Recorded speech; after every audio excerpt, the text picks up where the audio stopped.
The major arcana are so named because they represent the arcane or secret principles of life. In the Enchanted Tarot, these universal experiences are represented by archetypal figures. They appear in varying forms in all cultures, both ancient and modern. In the tarot, each figure depends on the one that precedes it. This progression is really a journey, one taken by each soul in search of self-knowledge. It is, in truth, a cycle which can occur many times within one's life, so that every end is really a beginning. We begin each journey of self-discovery as the Fool. This traveler, our deeper self, embodies both our male and female sides. In complete innocence, the Fool can explore the limitless possibilities within each moment. Eagerly, the Fool tosses his pouch onto his back and leaps onto the road of life. His first encounter is with the Magician, master over the four elements of the physical world: fire, air, water, and earth. He fills the traveler's pouch with something of value, the Fool's first awareness of power. Back to back with the Magician stands the High Priestess, who wields powers beyond that of the visible world. Hers is the etheric realm of inner and outer space. She offers the Fool awareness of the connectedness of all things, and sends him forth to meet the Empress, who graciously greets him and places the gift of creativity in his bag. She is the life-giving, life-renewing impulse, the Earth Mother, who blends the elemental powers of the Magician with the intuitive ways of the High Priestess. She introduces the Fool to her consort, the Emperor, who commands the four corners of the Earth Kingdom she brings into being. He shares with our traveler the principle of order, the skill to structure and shape his own life, as well as influence the lives of others. The Fool accepts the gift, but immediately comes face to face with the Hierophant, who claims moral authority above the Emperor.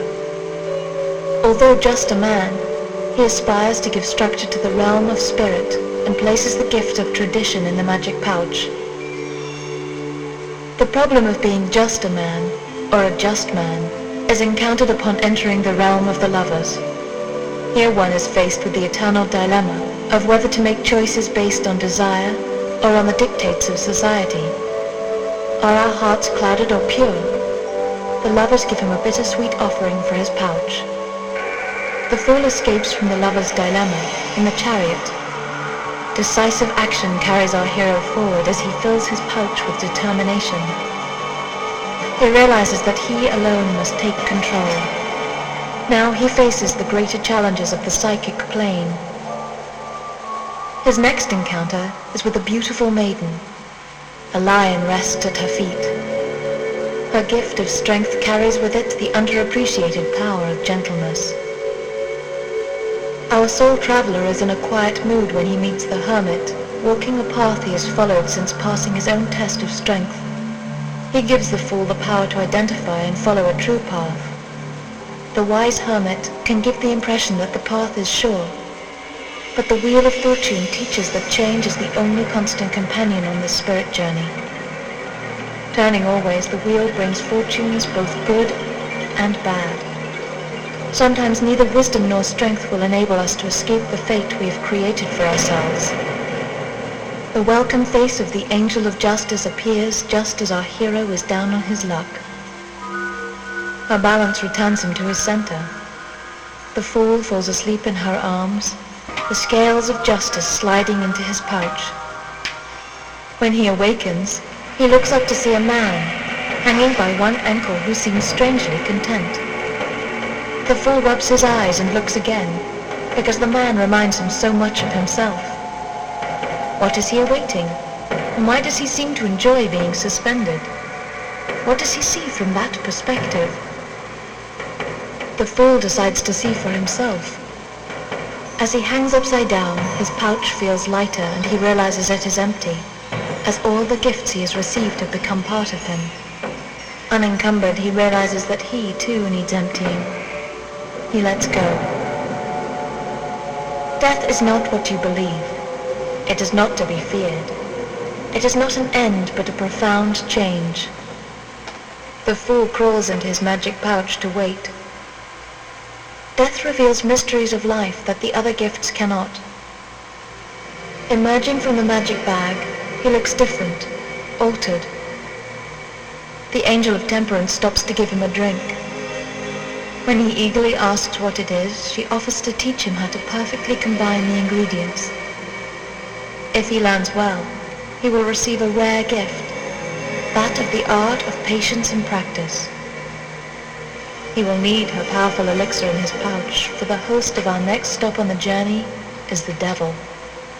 The devil can twist the words of all the lessons we have learned and trick us into believing that they are lies. He really wants to rob the fool of his treasures. Our hero knows he must first subdue the devil before he can move on. In the ensuing struggle, secure structures are destroyed. The explosive demise of the tower signals a life-changing event. The outer world is shattered. Dazed, our hero walks away from the rubble, ready to restructure his whole nature. He falls asleep in a grassy field, and when he awakens it is night. As he gazes up, the star above twinkles brightly, offering healing after the upheaval. In this calm after the storm comes a sense of peace never before known. As he sees with his third eye for the first time, the fool discovers the star's true meaning, the unity of opposites. But the star is blazing too hot and burns out. Suddenly lost in darkness and afraid of the light he has just experienced, our hero sits paralyzed. Slowly he is able to see again. The moon now shines softly at his feet. She represents the bright heart of compassion and will guide him to his higher self, even through the pitch black that comes just before the dawn. He gathers her moonbeams in his pouch. By morning, the star's light reappears and rises high in the sky, rekindled and reborn into a finer radiance. Here all the fool's new treasures have become part of his radiance. There is a strong pull to linger in the sun's joy and vitality, but when our hero meets the angel of judgment, he recognizes a final call to purify the self. The fool places the pouch at his feet and steps neatly out of time and into the world. The old cycle has ended, and a new one begins at the next turn of the spiral. We must leave the soul traveler at this threshold and bid him farewell.